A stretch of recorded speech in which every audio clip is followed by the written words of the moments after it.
seorang ahli spiritual yang akrab dipanggil Gus Rofik, mengungkapkan maksud dan fakta dari ramalan Jayabaya yang berbunyi, Wong Jowo gari separo, Cino Londo gari sejodo. Pada suatu saat nanti, kalau kita tidak hati-hati, orang Jawa ini tinggal separuh.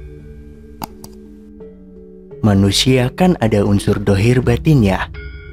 Ketika orang Jawa atau orang Nusantara ini nanti unsur dohirnya akan menguat, makanya dia hanya tinggal separuh. Yang dimaksud unsur dohir adalah karena orang Nusantara banyak tergantung pada teknologi, dan unsur dohir itu berhubungan dengan raga dan akal. Jelas Gus Rofik.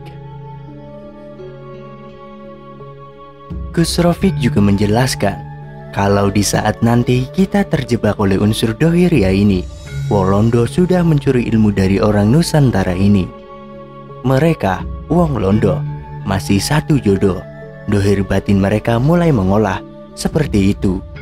Jadi itu kalau kita tidak hati-hati, itu akan terjadi. Tapi kita kembali lagi, itu adalah ramalan.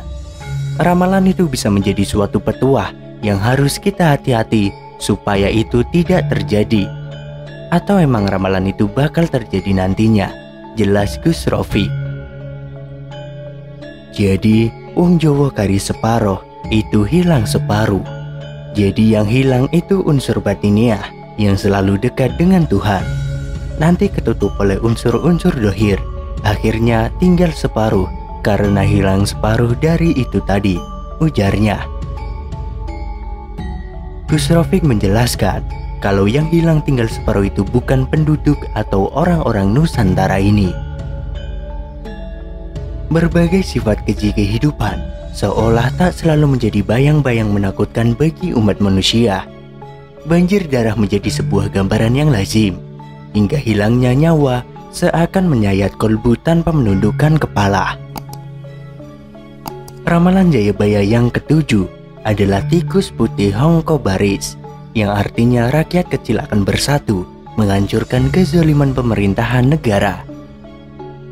Ramalan ketujuh termuat dalam syair Wong Jowo kari separo, Wong Cino kari sejodo, Wong Londo gulung-gulung, merupakan ramalan Jayabaya yang masih membayang-bayangi Nusantara ini. Kejadian di Nusantara seolah telah termuat sebelumnya dalam sirat kitab Jangka Jayabaya, hanya tinggal menunggu pembuktian. Peristiwa besar seperti yang tertulis pun banyak yang sudah terbukti. Sekarang sirat Jangka Jayabaya ketujuh adalah tikus putih Hongko Baris. Jika dilihat dari syairnya, tikus merupakan kalangan kecil dan putih merupakan lambang kesucian, kebenaran, dan ketulusan. Banyak yang mengatakan bahwa ramalan Jayabaya ini akan segera terjadi dengan melihat sistem pemerintahan yang mulai semena-mena. Keadilan yang dapat ditukar dengan uang, kekejaman di mana-mana.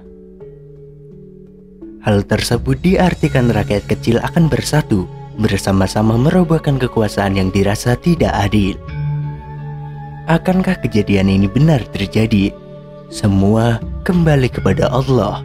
Dia yang menciptakan, Dia juga yang akan melenyapkan. Jalan kehidupan adalah kehendak-Nya. Kita sebagai umatnya hanya bisa berdoa agar selalu mendapat rahmat dan perlindungan dari-Nya. Secara harfiah, populasi orang Jawa memang bisa saja berkurang akibat berbagai macam faktor yang ada di muka bumi ini. Terlebih saat ini sedang adanya pandemi COVID-19 yang membuat banyak orang sakit bahkan sampai meninggal dunia. Selain itu banyak juga orang yang meninggal dunia akibat kelaparan yang disebabkan oleh pandemi COVID-19 ini, sehingga membuat rakyat kesulitan untuk hidup. Tidak hanya pandemi, saat ini banyak musibah yang terjadi seperti bencana alam yang menyebabkan situasi dan kondisi semakin lebih sulit untuk rakyat. kaum muda-mudi yang merasakan beban hidup yang berat dengan terus bekerja untuk memenuhi kebutuhan hidup semakin berpikir untuk tidak mempunyai keturunan. Sementara itu, secara kiasan dari kajian filosofi Jawa dapat diartikan sebagai sikap sopan dan memahami. Maka dari itu, ketika bertemu seseorang yang tidak mempunyai tata krama dan tidak paham apa itu arti kesopanan, biasanya orang Jawa menyebutnya wong orang Jowo. Istilah itu biasa dipakai dengan situasi serta kondisi yang ada di zaman sekarang. Karena banyak orang benar yang disalahkan dan orang salah justru dibenarkan. Salah satu contoh itu bisa dipakai bagi para wakil rakyat dan penguasa yang terbukti melakukan korupsi dan bermain curang di belakang. Di dunia juga banyak orang berilmu, tetapi tidak paham apa arti kaidah serta etika. Contohnya lagi yakni banyak kasus hukum yang pilih kasih. Ketika mempunyai uang banyak, maka hukum bisa dibeli dengan mudah. Dengan begitu, maksud dari istilah wong Jowo kari separo bisa juga diartikan sebagai banyaknya orang baik yang sudah hilang. Karena orang yang memiliki tata krama dan budi pekerti hanya tinggal berjumlah setengah.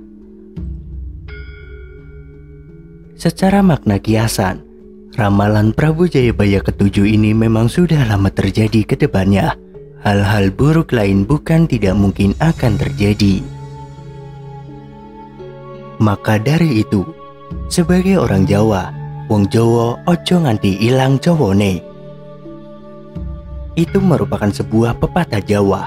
Pepatah tersebut berarti orang Jawa yang sudah tidak memiliki jati diri sebagai orang Jawa. Halus dan sopan adalah suatu sikap yang melekat di diri orang Jawa. Halus dan sopan tercerminkan ketika orang berbicara dan bersikap.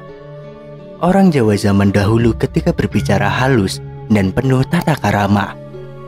Mereka berkomunikasi satu sama lain menggunakan bahasa Jawa yang sesuai dengan unggah-ungguhnya. Bahasa Jawa adalah bahasa ibu suku Jawa. Dalam kesehariannya, masyarakat Jawa sering berkomunikasi dengan menggunakan bahasa Jawa. Bahasa Jawa yang sehari-hari kita gunakan dibagi menjadi bahasa Jawa krama dan bahasa Jawa ngoko. Bahasa Jawa krama digunakan untuk kita yang berbicara dengan orang yang lebih tua. Sedangkan bahasa Jawa ngoko adalah kita gunakan saat berbicara dengan teman sebaya atau orang yang lebih muda dari kita. Bahasa Jawa krama dan bahasa Jawa ngoko tersebut adalah yang kita sebut dengan unggah-ungguh bahasa. Unggah-ungguh bahasa Jawa. Unggah-ungguh bahasa Jawa sudah mulai dikesampingkan